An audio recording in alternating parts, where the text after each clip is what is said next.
la semana pasada, pero que recuerden, estuvimos hablando de transporte a través de la membrana plasmática. Se recuerdan que habíamos visto, ¿verdad? Un montón de proteínas que nos están ayudando. Hay algunas moléculas que pueden pasar y difundir a través de la bicapa lipídica, ¿sí?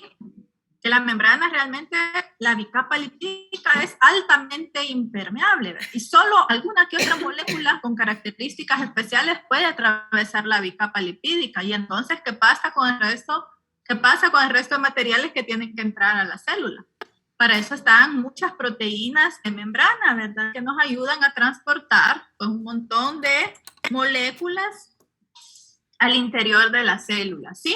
Entonces, eso es lo que estuvimos viendo en la clase de la semana pasada. Pero si se fijan, pues las moléculas que estas proteínas pueden transportar no es que sean gigantescas, ¿verdad? Pueden ser macromoléculas, incluso las proteínas como tal, que también son macromoléculas, les cuesta, ¿verdad?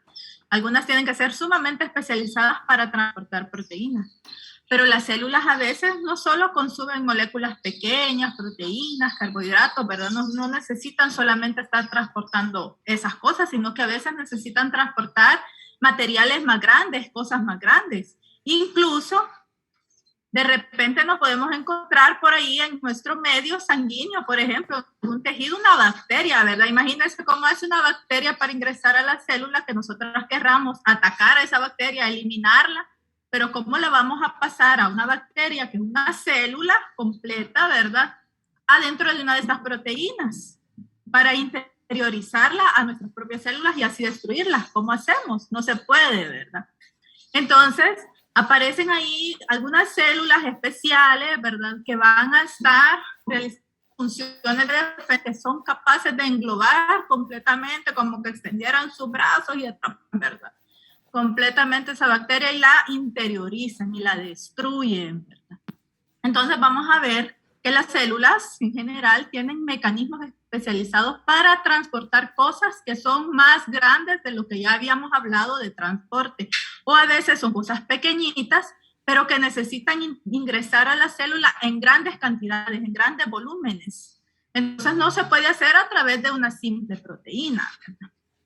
Así que por eso el tema de hoy que vamos a ver son estos procesos de los sistemas de transporte en masa, que quiere decir que atravesamos a través, ¿verdad? O sea, pasamos la célula, no a través de la membrana por las proteínas, sino que por otras estrategias, ingresamos grandes cantidades de moléculas o materiales que son demasiado grandes para poder pasar de una proteína. Sí, esas son la endocitosis y la exocitosis, que yo creo que en algún momento de sus vidas, ¿verdad?, habrán oído escuchar estas palabras. Entonces tenemos por ahí el contenido. Vamos a hablar en la introducción de los sistemas de transporte, la endocitosis y la exocitosis, tal como nos decía el tema, ¿verdad? Así que para irnos adentrando a esto, como forma de introducción, podemos mencionar que este sistema de transporte en masa es un mecanismo que utiliza células por el que una célula transporta células, ¿sí? Otras células, bien pueden ser bacterias, que ya dijimos que también son células, o puede ser que algunas de nuestras células del sistema inmunológico son tan especializadas que se encargan, por ejemplo, de detectar células cancerosas de nuestro propio cuerpo y ellas las absorben, ¿verdad? Y las destruyen. Pueden transportar otros materiales mediante este mecanismo, ¿verdad? Que son demasiado grandes para atravesar la membrana a través de los sistemas que ya vimos en la clase anterior, o necesitan transportar un gran volumen de moléculas que deben ser movilizadas al interior o al exterior. Por eso tenemos endocitosis al interior o exocitosis que vamos para afuera. Por eso este transporte no utiliza difusión libre, que es la difusión, es decir, el paso de moléculas a través de la bicapa lipídica libremente sin ningún problema, ni tampoco utiliza difusión facilitada, que es el transporte de estas moléculas que vimos la semana pasada a través de las proteínas. Y la estrategia es, en este mecanismo, englobar las sustancias por medio de parte de la membrana plasmática, ¿verdad?, para formar vesículas y de esa manera adentrar lo que nos interese a la célula. Vean ustedes, ¿verdad?, o sacarlo.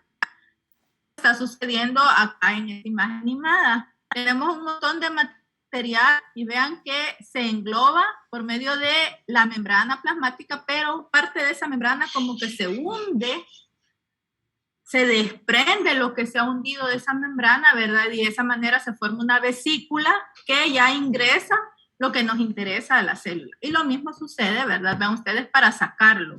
Se forma una vesícula al interior de la célula que está cargada, ¿verdad? Tiene un transporte, se le llama cargo a lo que va dentro de esas vesículas. Hay un cargo, ¿verdad? Que nosotros necesitamos sacar. Entonces esa vesícula que se ha formado al interior de la célula llega a la membrana plasmática, se fusiona con la membrana y saca al exterior pues todo ese material.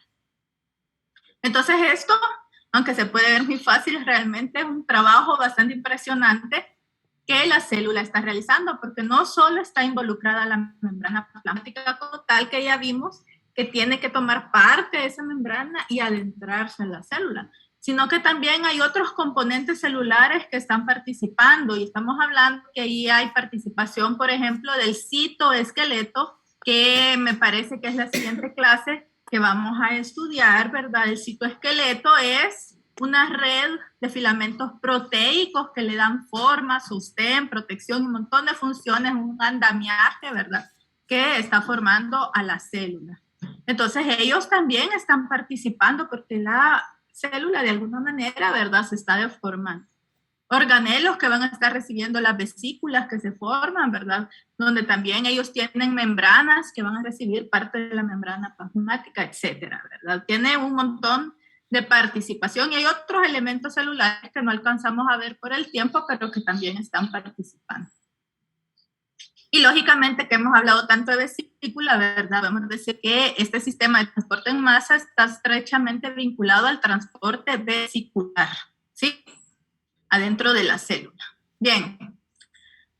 Entonces, vamos a decir que este sistema de transporte en masa se divide en dos grandes sistemas, ¿sí? O en dos grandes mecanismos, que son la exocitosis y la endocitosis, que los podemos apreciar quizás un poco mejor aquí en esta imagen.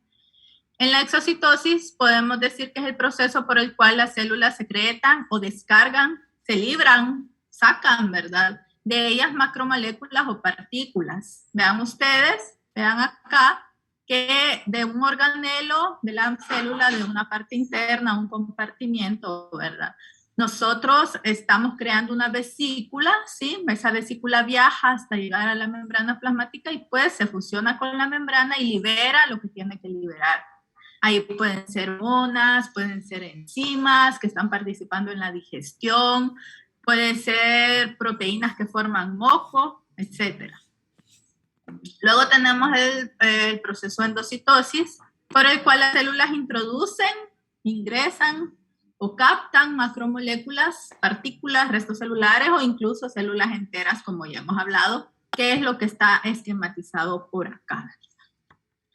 Entonces, estos dos tipos de transporte en masa, a su vez, tienen subtipos que los vamos a ir estudiando a lo largo de la clase. De la exocitosis podemos ver que hay dos, ¿verdad? Así en general, a veces en los textos ustedes pueden encontrar que estas clasificaciones pueden variar un poco.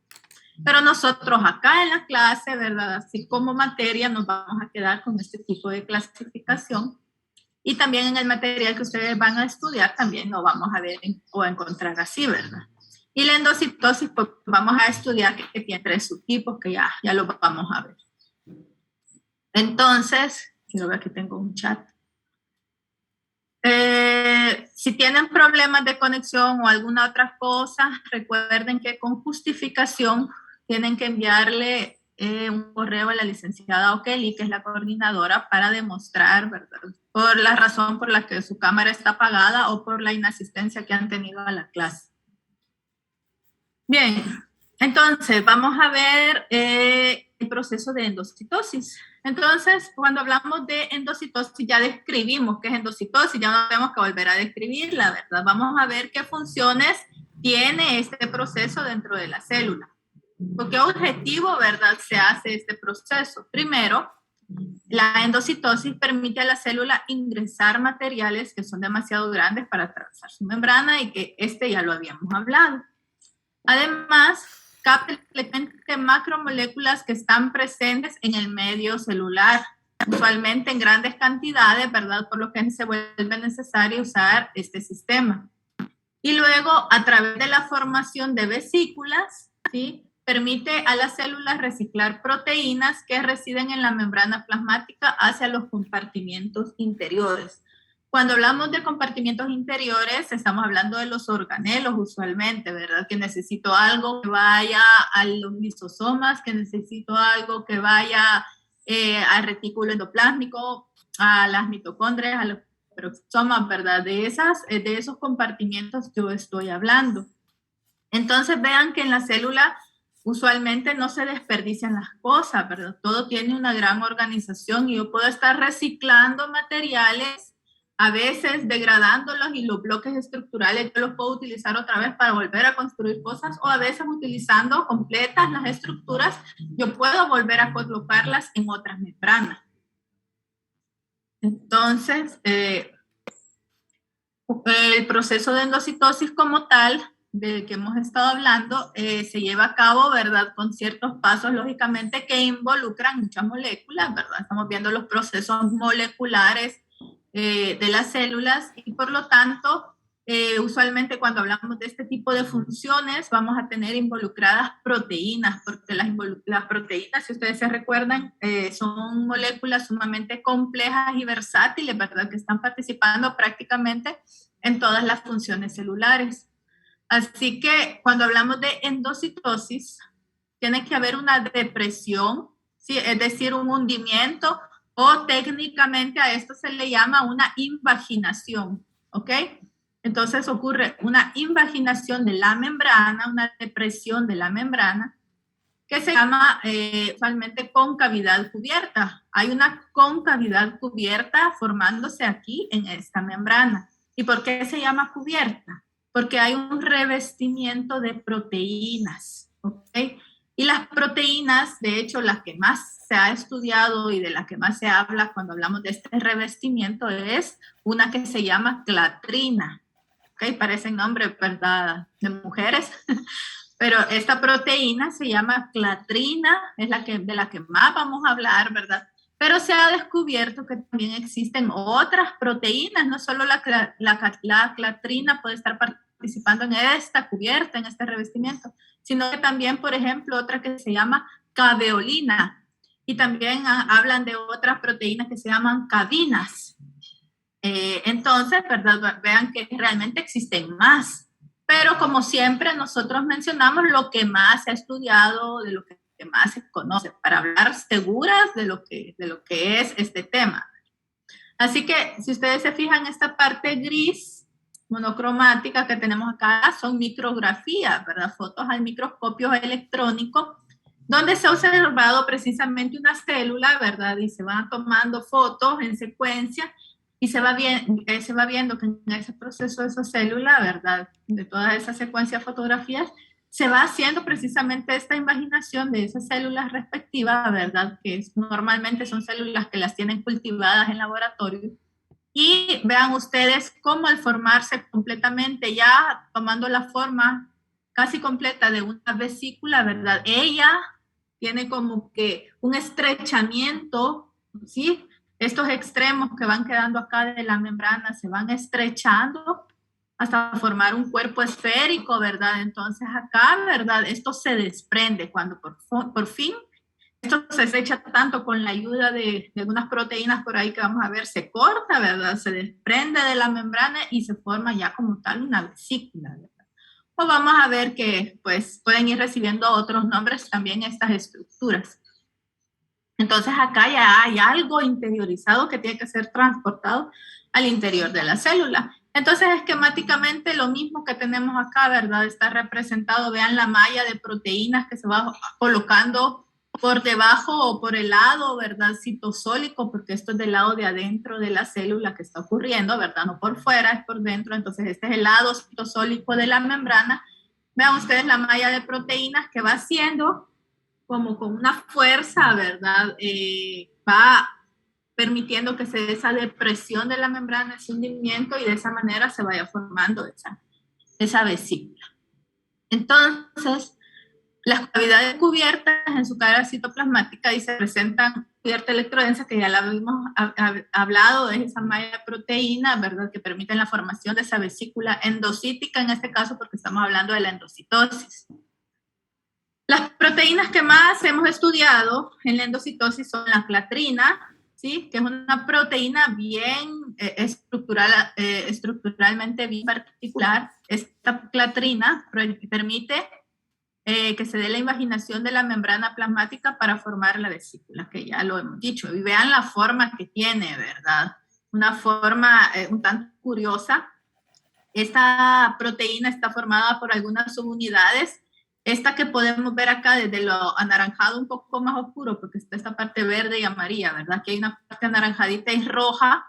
Esta parte globular con esta parte anaranjadita se le llama cadenas pesadas de la clatrina, y a esta parte se le llaman cadenas ligeras de acuerdo a este esquema, ¿verdad? Pero vamos a ver ya de una mejor manera que la clatrina, ¿verdad? Vean ustedes acá están dos, una en gris, ¿verdad? Otra en roja, siguen siendo clatrinas. La cadena pesada es esta, que está representada acá en rojo, ¿verdad? Y la cadena ligera es esta amarilla, ¿sí? Entonces, fíjense que estas formas que toma la clatrina se conocen como triskeliones. Entonces, tenemos acá dos triskeliones de clatrina, que se van uniendo, ¿sí?, entre sí cuando ella, ¿verdad?, recibir la señal de que tienen que precisamente cubrir la parte citosólica de esa membrana en esa región, ellas se van uniendo formando una malla para realizar precisamente esa función, que es lo que tenemos acá. Entonces vean que en la foto, ¿verdad?, en la micrografía que tenemos acá, tenemos un triskelión, precisamente clatrina, cómo se ve, ¿verdad?, realmente cómo es, y cómo ellas se van uniendo, ¿verdad?, hasta formar estas mallas. Sí, que vemos acá, por ejemplo, acá empiezan a colocarse, ¿verdad?, en esta parte, pero luego vemos que hay zonas donde ya se están formando las vesículas, ¿sí? Entonces tenemos unas partes planas y a unas partes curvadas donde la clatrina ya está ejerciendo su presión para formar esa invaginación de la membrana. Luego también podemos observar otra proteína, ¿sí?, que participa más en el desprendimiento ya de la vesícula, que se conoce como dinamina, ¿sí? Entonces, esta proteína depende de GTP. Entonces vean ustedes que dice, es una proteína dependiente de energía, es decir, de GTP. No sé quién me puede decir qué es el GTP. Guanosina trifosfato. Gracias, Rodrigo. Es un nucleósido trifosfato de guanosina, ¿verdad? ¿Se recuerdan? Y en las células es muy utilizado de forma equivalente al ATP. ¿Se recuerdan, por ejemplo, en la clase pasada que habíamos hablado que había un transporte pasivo y había un transporte activo, ¿sí? Y en algunos transportes activos, especialmente los primarios, el transporte primario activo, decían que había que hidrolizar ATP, es decir, liberar energía para que ese transporte se pudiera dar. Pues en este caso, esta proteína no utiliza ATP para poder liberar esa energía, sino que utiliza GTP. Entonces, el GTP es un equivalente del ATP, también nos ayuda a obtener energía. Esto lo tienen que recordar porque siempre lo vamos a mencionar en todos los procesos de la célula. Van a ver cómo estamos mencionando ATP. Muchas veces también vamos a mencionar al GTP. Diga, Roberto, me levantó la mano, me parece. Sí, entonces este sería de activación secundaria, cuando se ocupa GTP. No, ahorita separemos la clase de la semana pasada. Este es otro tipo de estrategia, ¿verdad? Este es otro tipo de sistema. El transporte que vieron de la semana pasada es completamente diferente y utiliza ATP, el transporte activo primario, ¿ok? Este transporte que estamos viendo acá es diferente. ya no tiene nada que ver con las proteínas de las clases que vimos la semana pasada. Entonces, este transporte, algunas de las proteínas que están utilizándose, en este caso la dinamina, necesita GTP, ¿ok? Necesita GTP para trabajar, si no, no funciona. Entonces, esta dinamina, la función que tiene es participar en el desprendimiento de la vesícula. Ya habíamos visto que la clatrina permitía que la membrana empezara a hundirse hacia el lado citosólico, se hundía. Entonces, es lo que está formando acá una vesícula, es la clatrina. Todo esto que ustedes ven acá que tiene como tres palitos, ¿verdad? Esta es la clatrina y está formando una malla. Ahora vean ustedes que llegan estas pelotitas verdes, representadas lógicamente acá, ¿verdad? Que se llaman dinaminas. Y ellas empiezan a estrechar uno de los extremos, ¿verdad? Donde está la vesícula, la que está ya continua a la membrana plasmática. Entonces ella, con la fuerza de la liberación de energía del GTP, rompen, ¿sí? Separan la membrana y ya la vesícula que ha quedado formada. ¿Cómo sabemos que sucede esto? Pues se hacen un montón de experimentos y también vean que incluso con micrografías de microscopio electrónico lo hemos podido captar. Tenemos una vesícula formándose, una membrana cubierta de clatrina y vean acá todo este espiral de los anillos de dinamina que se van poniendo a lo largo de esta parte estrecha, ¿verdad? Que está formando entre la membrana y la vesícula. ¿Para qué? Para romper esa unión. Entonces, en la endocitosis, ¿verdad? Como ya vimos cómo se desprende la vesícula de la membrana por medio de esta proteína dinamina, ahora nos tenemos que preguntar qué pasa con esa vesícula y lo que está transportando, porque acuérdense que la vesícula no va vacía. La vesícula lleva algo, ¿verdad? Es un sistema de transporte del que estamos hablando. Entonces, este material que ha captado por medio de la endocitosis puede tener diferentes destinos, diferentes objetivos. Puede haber una degradación en los lisosomas. ¿Y qué son los lisosomas? Pues fíjense que los lisosomas son organelos que están adentro de las células animales, ¿ok? Estamos hablando de células animales, ahí existen los lisosomas, y se consideran a los lisosomas como los estómagos de la célula, porque ellos se dedican a digerir, es decir, a destruir, a degradar materiales.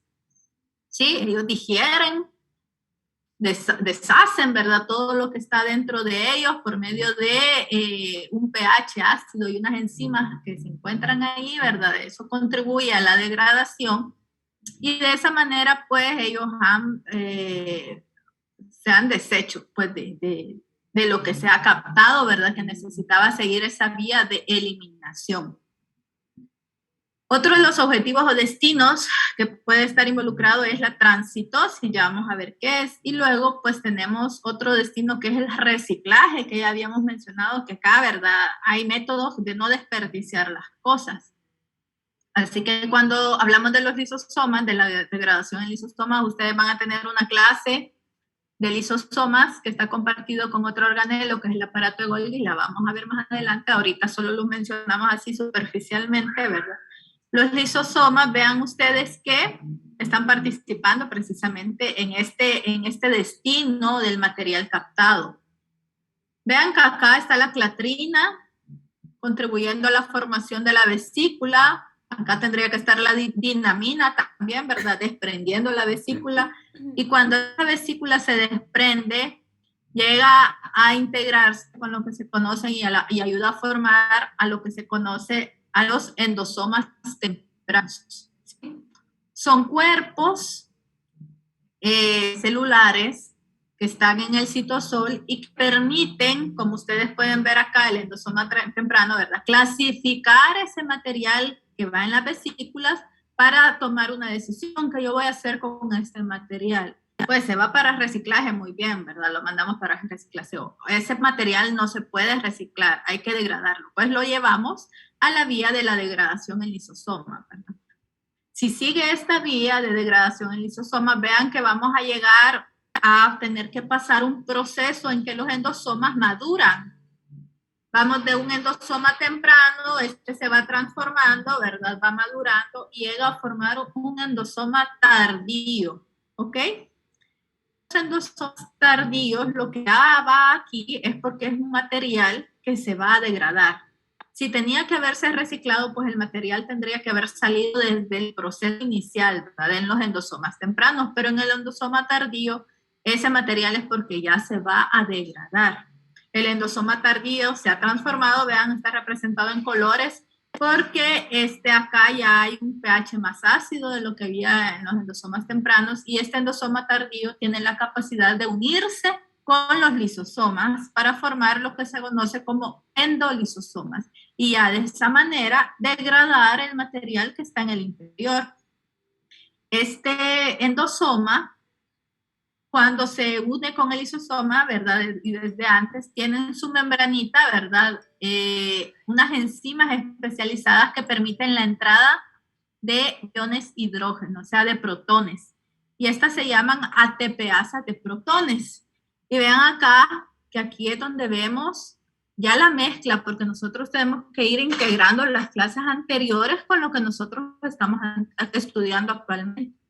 Si integramos la clase anterior con esta clase, vean que podemos tener acá una situación de combinación de transporte, ¿verdad?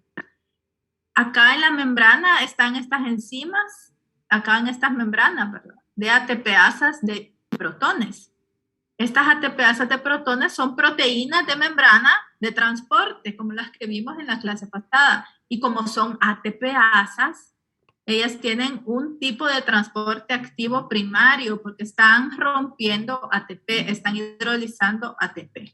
Y de esa manera permiten que los iones hidrógenos lleguen al interior de los endosomas. Entonces, cuando esto sucede, ¿verdad? Y estamos con los lisosomas en esa etapa de degradación, vemos acá que ya estamos en los lisosomas. Acá todo lo que ha llegado al lisosoma pues se degrada. ¿Por medio de qué se degrada este material? Por medio de hidrolasas ácidas. Estas son las proteínas que existen adentro de los lisosomas. Vean acá que tenemos a la ATPasa de iones hidrógeno, ¿verdad? Una proteína de transporte, vean ustedes que está permitiendo el ingreso a iones hidrógenos al interior del lisosoma, y el pH de afuera del citosol es de 7 y el pH de adentro del lisosoma es de 5. Es bastante ácido. Entonces, las enzimas que están adentro de los lisosomas, su pH óptimo es ácido, y esto contribuye a su funcionamiento. Aquí hay nucleasas, proteasas, lipasas, glicosidasas, fosfatasas, un montón de tipos de hidrolasas ácidas que permiten la degradación de todo el material que entra. Y la degradación, ¿sí?, puede llevar a otra vía, ¿verdad? Siempre puede seguir en una vía endocítica, puede estar relacionada a una vía fagocítica, una vía vírica, porque tal vez el material que aquí había eran proteínas y yo las degradé y me quedan aminoácidos. Entonces yo esos aminoácidos los puedo ocupar luego para volver a construir proteínas. Por eso es que habla aquí de una biosíntesis. Bien, eso es con respecto a la endocitosis, que tiene como destino degradar cosas materiales en los lisosomas. Pero también la endocitosis puede tener otro destino, ¿sí? Que es una transitosis. Es cuando yo ingreso material a una célula, porque la célula está de paso entre el origen y el destino de ese material. ¿Ok?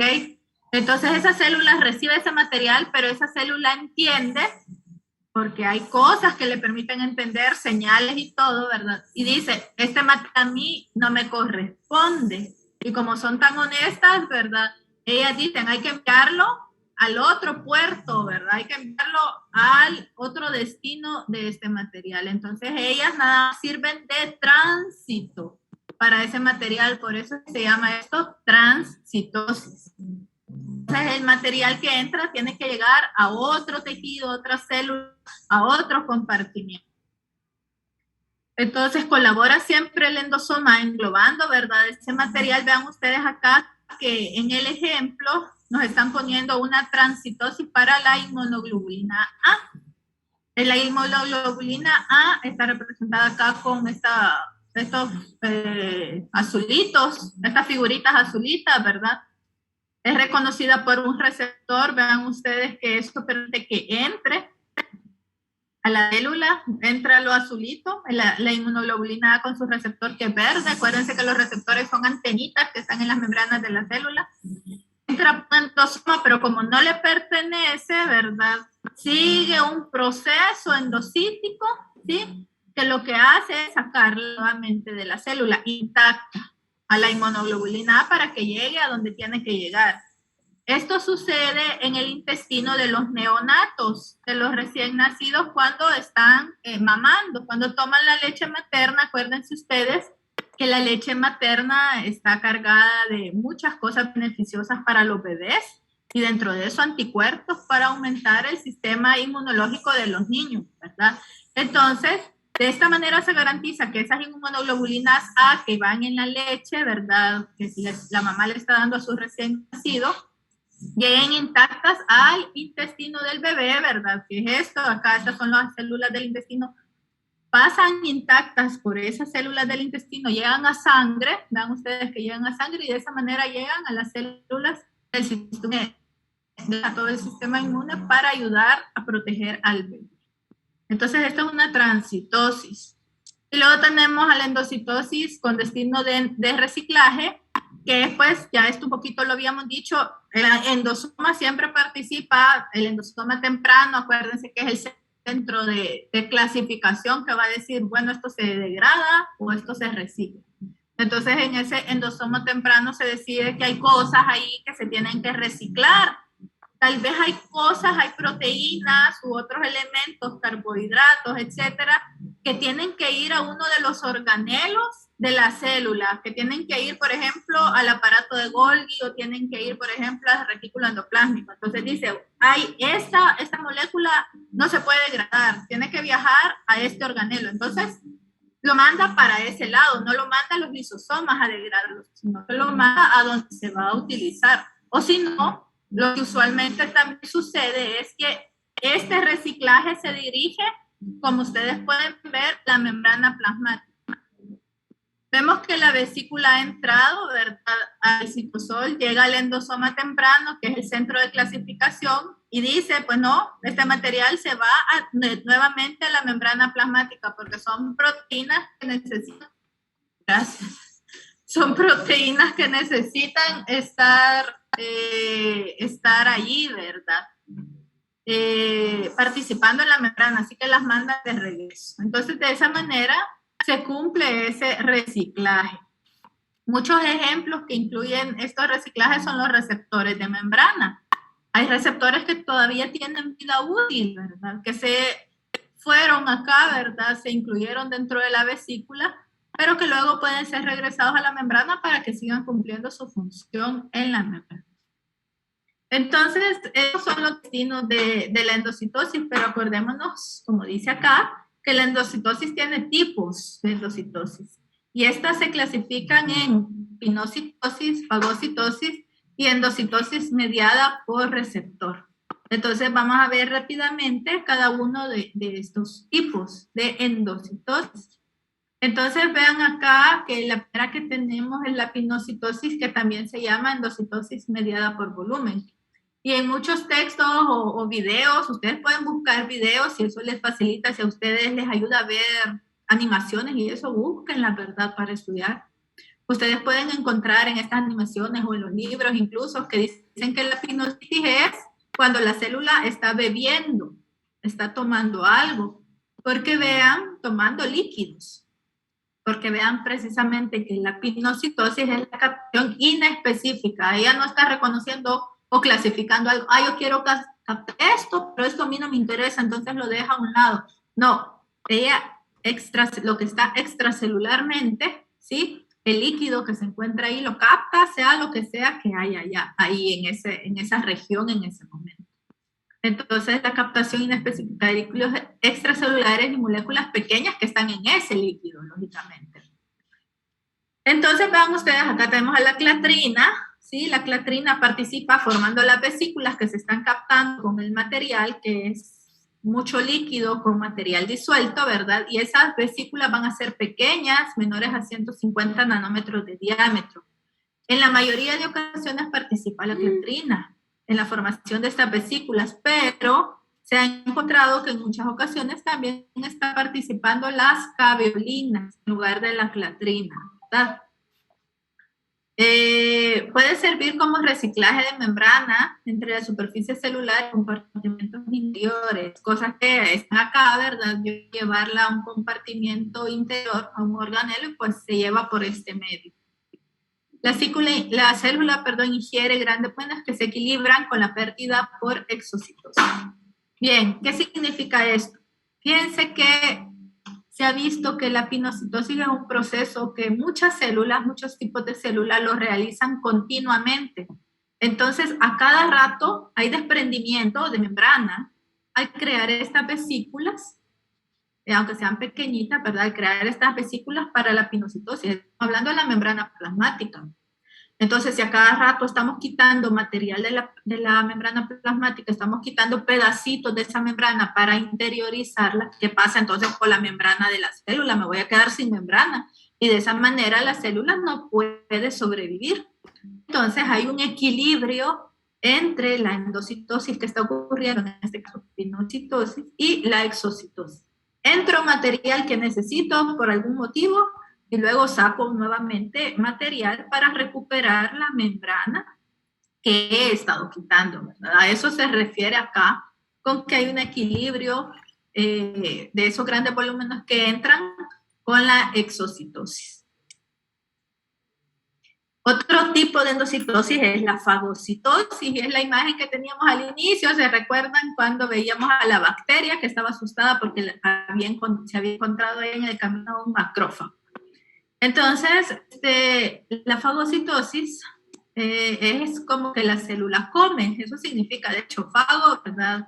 Acuérdense ustedes que significa consumir o comer, entonces realmente quiere decir que la célula está comiendo, ¿verdad? Entonces, la pinocitosis es que la célula está bebiendo y la fagocitosis es que la célula está comiendo.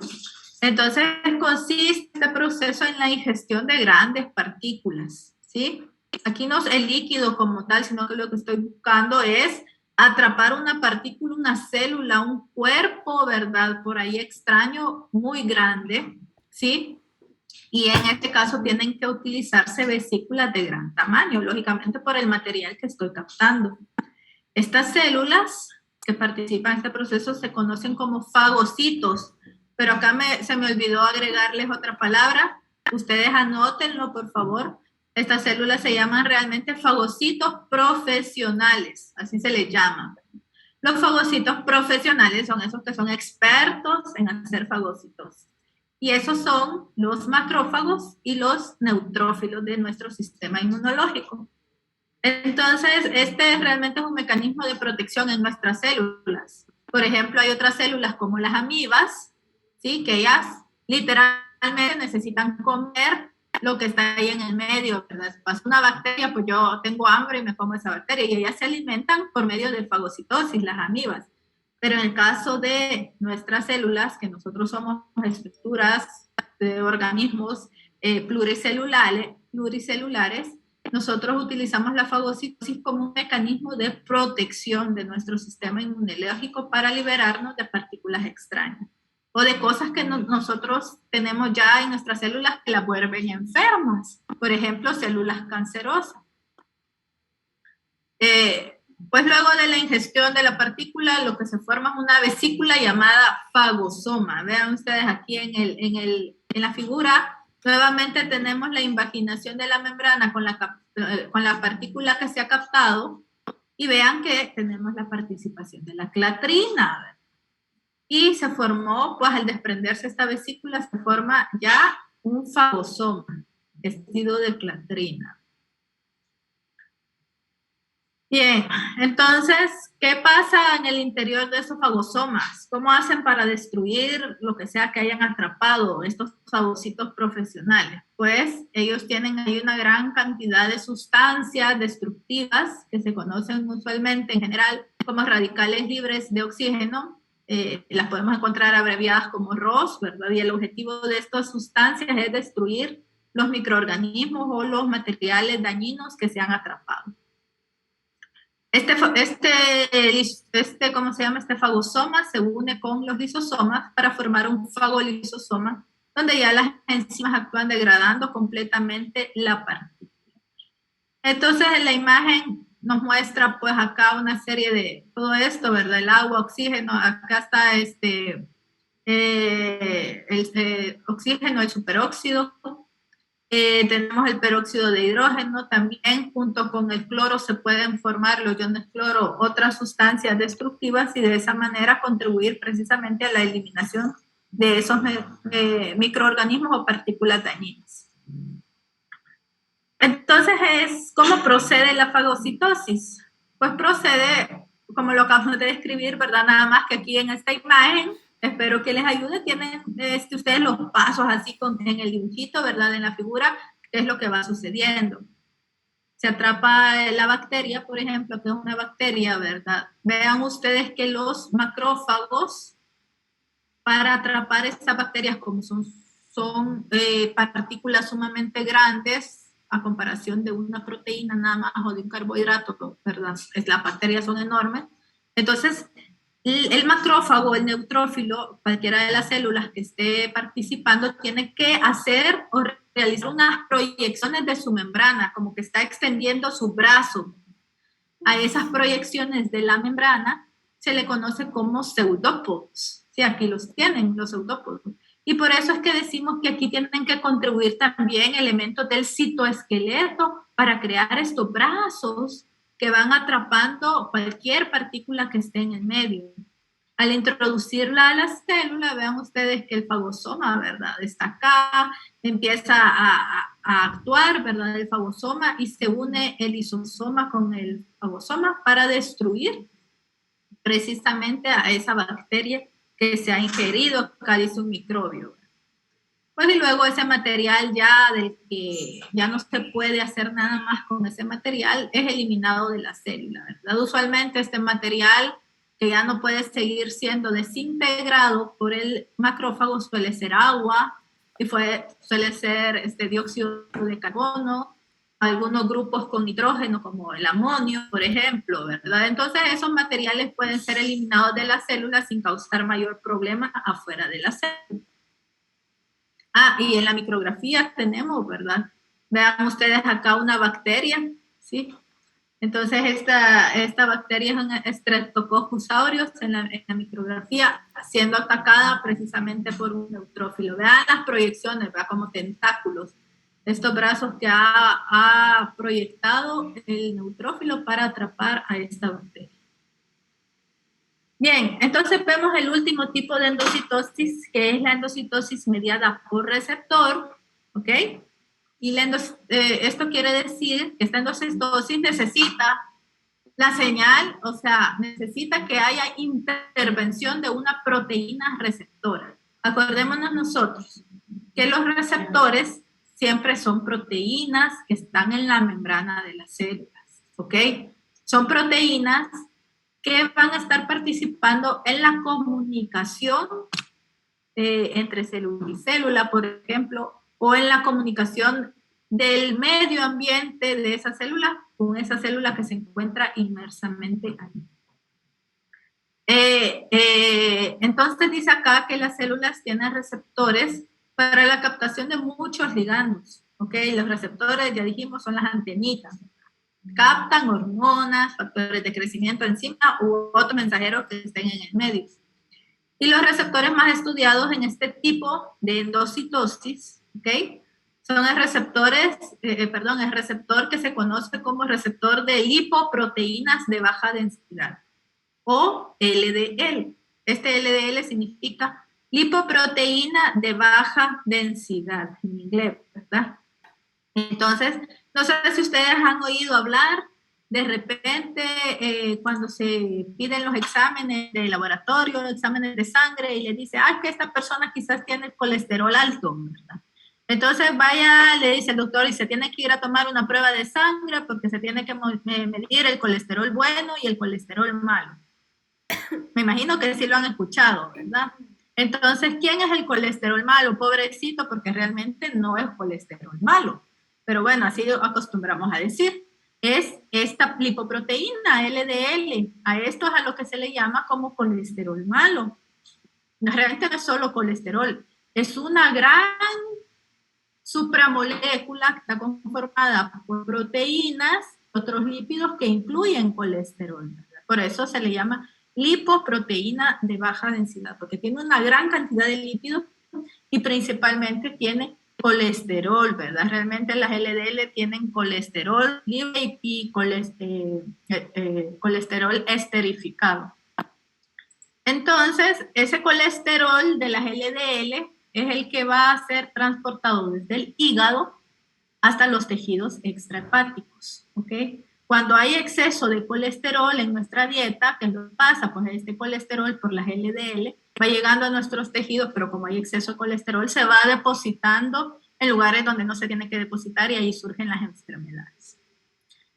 Otro ejemplo de receptores es el receptor de la transferrina, que esta transferrina es una proteína que transporta hierro. Entonces vean ustedes que cuando sucede esta endocitosis, están los receptores, en este caso puede ser el DLDL, acá el receptor LDL.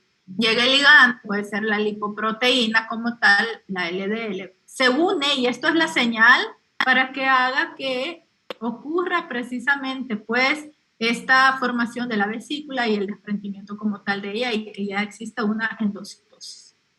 Tengo por aquí un mensaje, creo yo. Miren, siempre que vayan a necesitar algo de la cámara o algo, pueden comunicarse con la licenciada Okeli porque ella es la que ve pues, esas justificaciones de parte de ustedes y siempre tienen que mandar correo, ¿verdad? Aquí por el chat ustedes pueden avisar, pero siempre tienen que hacer por correo la justificación, ¿ok?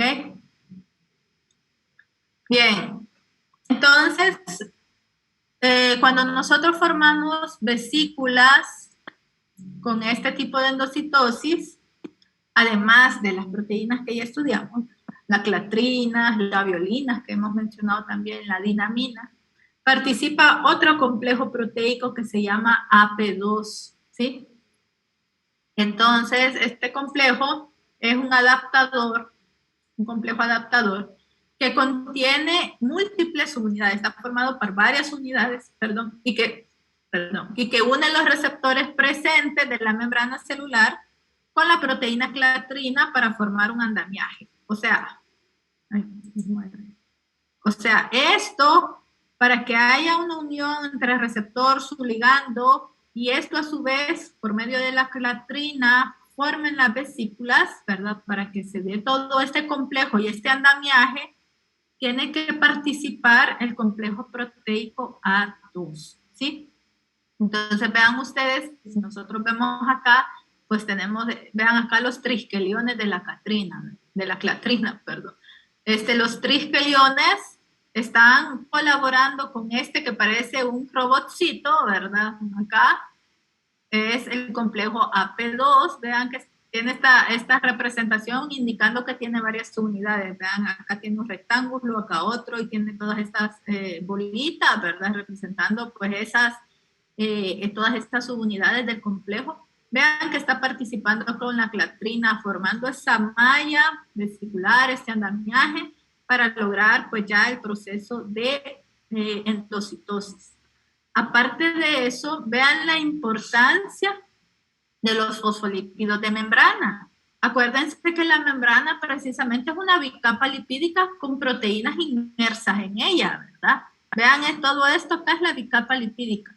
Y dentro de esta bicapa lipídica, si ustedes estudiaron el material que los mandé a estudiar, que espero yo que ya lo hayan estudiado para el examen de mañana, van a ver que dentro de esta membrana, dentro de esta bicapa lipídica, usualmente en la cara citosólica hay ciertos fosfolípidos por allí con inositol que tienden a tener funciones con las proteínas que colaboran en diversos procesos y en este caso con la endocitosis. Entonces, estos fosfolípidos, estos derivados de fosfolípidos, normalmente conocidos como fosfoinosítidos, ¿sí?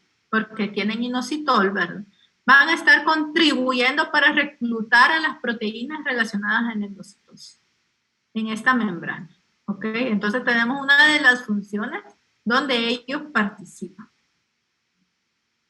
Entonces, como ya dijimos, el receptor LDL es uno de los receptores más estudiados que participan en este proceso, ¿verdad? Vean ustedes que acá está el receptor en verde, necesita una partícula de LDL para recibir la señal y de esa manera puedes empezar a formar su vesícula correspondiente. Vean ustedes que aquí está la clatrina en rojo, en azul está el complejo AP2, todo esto necesita para formar el andamiaje que ya hemos hablado, ¿verdad?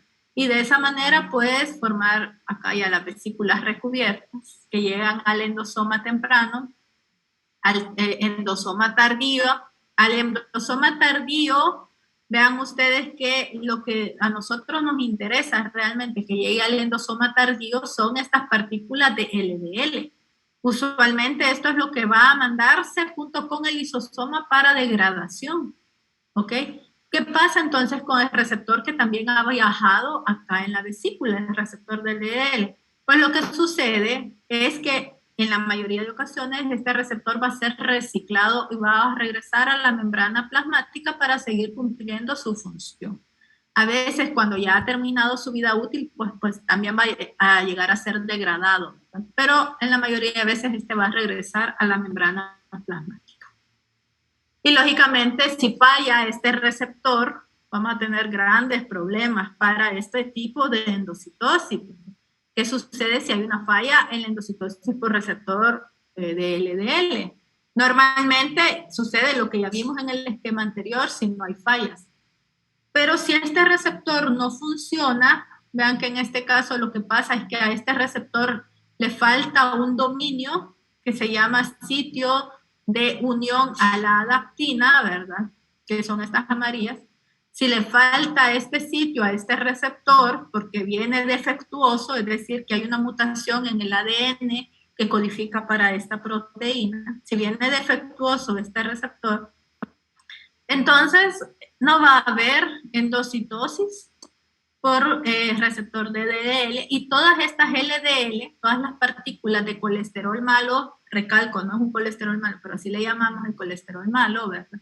Va a quedar en el torrente sanguíneo en exceso y aquí sí se va a hacer por un defecto genético que estas personas tienen y estas personas con este defecto tienen algo que se llama hipercolesterolemia familiar, es algo genético.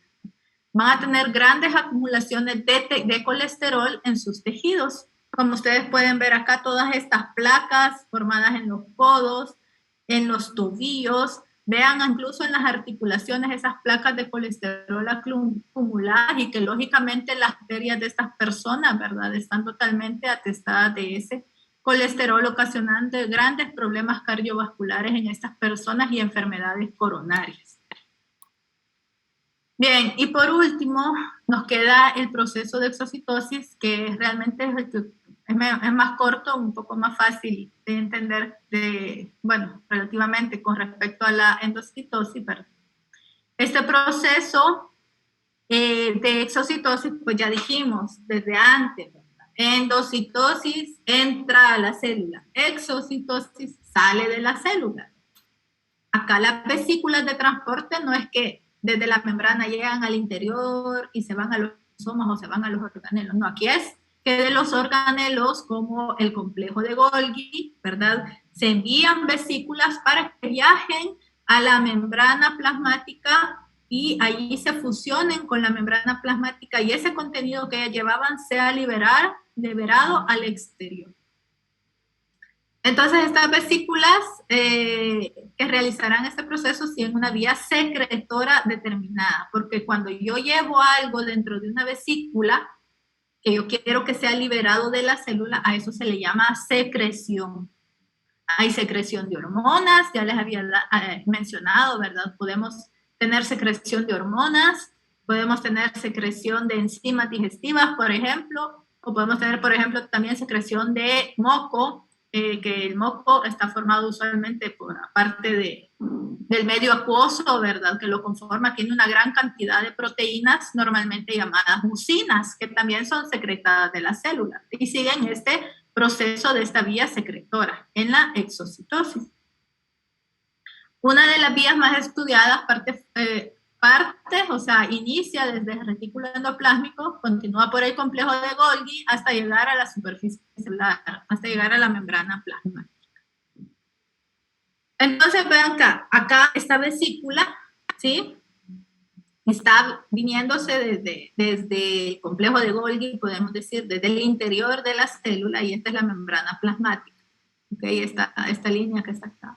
Viene la vesícula y tiene que ser reconocida por proteínas, ¿verdad? De anclaje, proteínas especializadas que van a reconocer acá esta vesícula que ha llegado y van a permitir el funcionamiento de la membrana de esta vesícula con la membrana plasmática. Cuando se fusionan estas membranas, vean que el contenido que estaba en esas membranas pues va a ser liberado al exterior de la célula. Este compartimiento de acá es el exterior de la célula, la matriz extracelular. Entonces vean que también participa en todo este reconocimiento inicial para que se dé esta exocitosis, esta proteína naranjadita que ustedes ven acá, que se llama proteína RAM, más una serie de proteínas que están formando un gran complejo de reconocimiento inicial. Y tenemos también otras proteínas que van a permitir, que son las que, donde se anclan, ¿verdad? Las vesículas que van a permitir el fusionamiento de la membrana de la vesícula con la membrana plasmática, que son las SNARE. Hay T SNARE y B SNARE. De hecho, ¿verdad? Las podemos ver mejor acá. Vean ustedes que esta es la membrana, toda la capa lipídica, ¿verdad? De la vesícula, ¿sí? Y esta, así en forma horizontal, pues es la membrana plasmática representada, ¿verdad? Y estas proteínas en verde y en rojo, pues son las SNARE. Las T SNARE,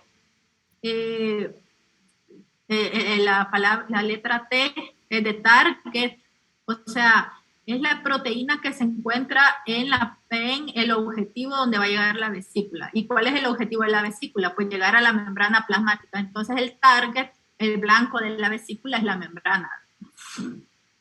Y la B SNARE es la proteína SNARE que va en la vesícula, por eso tienen aquí la V. Entonces vean que precisamente estas proteínas permiten la fusión, generando acá en el compartimiento del interior, en el medio, ¿verdad? Van a generar un poro donde va a salir todo el contenido de la vesícula, que es lo que ustedes tienen descrito acá. Entonces, con respecto a la exocitosis, hay dos tipos. Vean, es menos, ¿verdad? Con respecto a la endocitosis, es menos complicadita, ¿verdad? La descripción. En el caso de la exocitosis, hay exocitosis constitutiva y exocitosis regular. Entonces, acá hay esta palabra, ya les tiene que ir quedando bien fija en su cabecita, la palabra constitutivo. ¿Qué es algo constitutivo? Algo constitutivo es algo que va a estar siempre realizándose adentro de la célula. No importa si llueve, relampaguee, truene, no importa. Esa célula siempre va a estar haciendo ese proceso, ¿ok? Es un proceso continuo, no se interrumpe a menos que le falte a la célula un material o que el medio no exista, algo, ¿verdad? Que necesita, pero normalmente ese proceso tiene que estar continuando. Entonces, por eso dice aquí, opera en forma continua. No es selectivo ni requiere ningún tipo de señalización, no requiere ningún tipo de estímulo, algo que le diga, vaya, ahorita tenés que empezar. No, él siempre va a estar siguiendo, siempre va a estar trabajando esa exocitosis. Aporta lípidos y proteínas recién elaborados a la membrana plasmática. La membrana plasmática, ya dijimos, continuamente está perdiendo parte de su membrana en la endocitosis, ¿verdad? Entonces, únicamente tiene que haber una exocitosis que esté rellenando todos esos hoyitos que le están quedando a la membrana. Entonces, ahí está la exocitosis constitutiva. Lleva proteínas a la superficie celular que se liberan al exterior mediante secreción que hablamos de esas proteínas, hormonas pueden ser mucinas, pueden ser enzimas, aporta proteínas periféricas y materiales para la matriz extracelular también, ¿verdad? La matriz extracelular está formada en su gran mayoría por proteínas. Y luego tenemos por otro lado la exocitosis regulada, ¿sí? La exocitosis regulada funciona en células especializadas para la secreción, células secretoras, producen grandes cantidades de secreciones que contienen hormonas, mocos o enzimas digestivas y se almacenan en vesículas secretoras para su liberación posterior. Estas, por lo tanto, sí requieren una señal específica para liberar su contenido, ¿ok? Sí requieren una señal, estas no requieren una señal, estas sí requieren una señal. Y esto es lo que tienen aquí en las imágenes. Un ejemplo, y con esto terminamos. Me atrasé un poco, pero bueno, empezamos un poco tarde nosotros también. Tenemos el lumen, acá, ¿verdad? Un lumen es la luz, ¿verdad? Del compartimiento de esta célula, que da para esta célula. Y este es un ejemplo, ¿verdad? De una exocitosis que puede ser, por ejemplo, por insulina. Tenemos acá la producción de insulina siendo sintetizada, pues a partir, lógicamente, del núcleo donde está el ADN, tenemos en los ribosomas, el retículo endoplásmico, el aparato de Golgi y luego la formación de vesículas secretoras de las que ya hemos hablado, las cuales se van a unir a la membrana plasmática y van a liberar, pues, esa insulina como tal. Entonces, este es un ejemplo. Y en este ejemplo, vean ustedes que para contribuir con la exocitosis, y esto usualmente se da en todas las exocitosis, es necesario el aumento de las concentraciones de calcio intracelular, ¿verdad? De calcio en el citosol, para contribuir positivamente, como ustedes lo ven acá, en el proceso de exocitosis. Bien. Entonces, esa es la clase de hoy. Les dejo aquí el material, ¿verdad?, de que hay que estudiar. Si quieren comprender